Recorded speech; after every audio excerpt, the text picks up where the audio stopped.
오늘은 바이낸스의 BNB가 FTX의 FTT처럼 망할 거라는 트윗이 종종 보이는데 정말 가능성이 있는 일인지 한번 알아보도록 하겠습니다.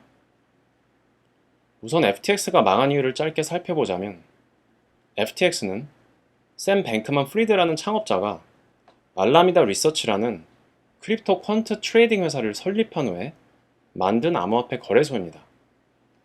설립자가 동일하기 때문에 다양한 이해관계 충돌이 있다는 면에서 초기부터 우려가 있었습니다. FTX는 초기에 바이낸스로부터 투자를 받았고 그 후 엄청나게 성장을 해서 망하기 직전에는 바이낸스의 1위 자리까지 위협하는 수준으로 성장을 했었죠. 그러던 중 코인데스크라는 크립토 전문 미디어에서 알라미다 리서치에 유출된 대차 대조표에 대한 뉴스를 올리게 되었는데요. 내용에 따르면 알라미다가 약 14.6 빌리언 달러 가치의 자산을 보유하고 있다고 했는데 문제는 대부분의 자산이 자체 거래소 토큰인 FTT라는 게 드러났습니다. 이게 뭐가 문제냐면 알라미다의 자산이 안전한 스테이블 코인이나 가치가 증명된 비트 같은 게 아니라 FTX가 발행한 수수료 할인에만 쓰이는 FTT 토큰이 전부였다는 거죠. 그러고 나서 알라미다의 CEO가 약 10빌리언 달러 이상의 자산이 대차 대조표에 잡히지 않았다며 아무 문제가 없다고 트위터를 통해서 거짓 언론 플레이를 했습니다. 하지만 불안한 고객들은 계속 FTX에서 자금을 인출했고 그러던 중 바이낸스의 CZ가 초기 투자로 받았던 FTT 토큰 중에서 남아있는 부분을 전부 팔아버리겠다는 뉴스를 발표했습니다. 그러자 출금이 더욱 가속화되었고 결국 더 이상 출금해줄 자금이 없어서 파산을 하게 되었습니다. 이 상황으로 FTT는 2022년 11월 6일부터 하락하기 시작해서 72시간 만에 80% 이상 폭락을 했습니다. CG 입장에서는 본인이 투자한 회사가 너무 커져버렸고 심지어 샘 뱅크만 프리드가 본인에 대해 근거 없는 가짜뉴스를 퍼뜨리고 다닌 거에도 심기가 상당히 불편했었고 가장 중요한 건 FTX의 대차 대조표가 엉망이었기 때문에 FTT를 매도할 명분은 충분한 상황이었습니다. 요약하자면 FTX 사태의 핵심은 파운더들이 고객 자금을 마음대로 고위험 투자에 사용해서 손실을 받고 그래서 더 이상 제대로 된 경영을 하기 힘든 상황이 되어 파산을 한 것입니다.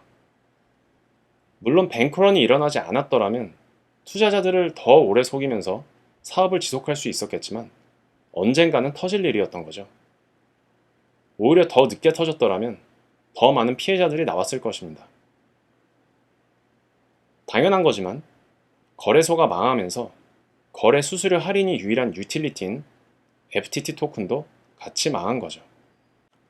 그럼 바이낸스로 한번 넘어가 보면 우선 FTX나 바이낸스는 상장회사가 아니기 때문에 재무제표를 공개할 의무가 없습니다.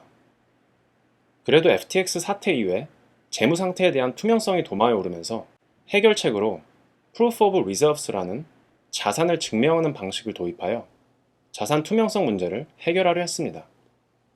여기서 Proof of Reserve란 머클 트리라는 데이터 구조를 이용하여 암호화폐 거래소가 고객을 대신하여 보유하고 있다고 주장하는 자산의 양을 실제 보유하고 있다는 걸 입증하는 증명 방식입니다. 물론 한계점도 존재합니다. 예를 들면 특정 시점에 회사 자산에 대한 스냅샷만 공개할 뿐이어서 감사 목적으로 자산을 다른 데서 빌려와도 감사를 하는 입장에서는 알 수가 없습니다. 추가적으로 콜드 월렛이나 오프라인 지갑에 보관된 자산이나 부채는 추적이 안 된다는 한계점도 있습니다. 그래서 바이낸스도 FTX처럼 고객의 자산을 다른 데 사용했는지 또는 고객 자산을 담보로 대출을 했는지에 대한 여부는 정확히 알 수가 없습니다. CG는 그동안 트위터를 통해 바이낸스는 부채가 없다고 언급만 했을 뿐 실제 데이터로 증명을 한 적은 아직 없습니다. 그러면 바이낸스의 CG가 샘 뱅크만 프리드처럼 범죄를 저지르지 않았다는 가정하에 BNB가 FTT와 같은 길을 갈 거라는 인플루언서들의 트윗을 한번 살펴보겠습니다. 이 인플루언서의 주장을 요약하자면 바이낸스의 유틸리티는 바이낸스 플랫폼 안에서만 사용이 되고 BNB의 시가총액은 비트코인 120만 개와 동일하기 때문에 120만 개의 비트코인을 보유하지 않은 바이낸스는 떨어지는 BNB의 가격을 지지할 수가 없어서 FTT와 같은 상황에 연출될 것이라고 말하고 있습니다. 그럼 이 인플루언서의 주장이 왜 근거가 없는 퍼드인지 하나하나 살펴보겠습니다. 첫째는 BNB는 바이낸스 안에서만 사용되는 게 아니고 이렇게 다양한 유틸리티가 있습니다. 거래소 내에서는 수수료 할인이나 런치패드 참여에 쓰이지만 BNB 체인의 네이티브 코인이기도 합니다. 즉 이더리움에서 거래 수수료를 이더로 지불하듯이 BNB 체인에서 이루어지는 거래에 대한 수수료는 BNB로 지불해야 합니다.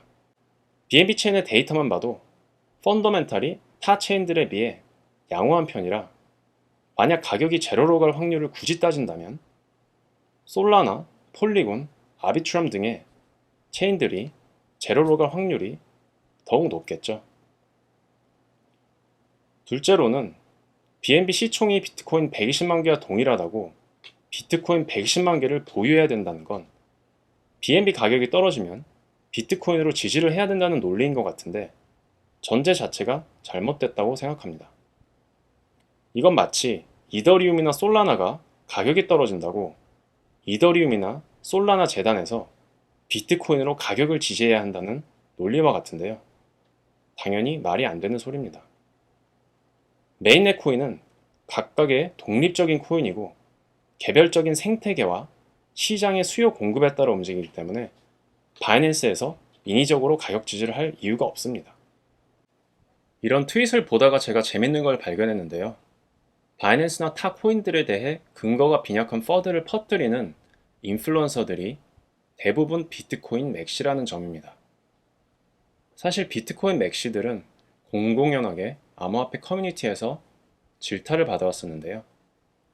이들이 욕을 먹는 이유는 비트코인만 대단하고 나머지 기술은 다 쓰레기로 취급해서인데 이런 식의 편협한 사고방식은 투자에 전혀 도움이 되지 않겠죠.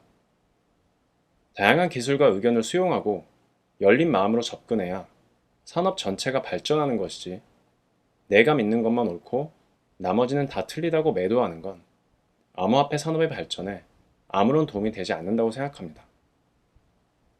오늘 영상의 결론은 제가 찾은 바이낸스 관련 퍼드는 사실과는 전혀 다른 뇌피셜에 불과했고 바이낸스 창업자인 CG가 샘 뱅크먼 프리드처럼 뒤에서 몰래 사기를 치지 않는 이상 아직 바이낸스나 BNB가 망할 만한 근거는 찾지 못했습니다.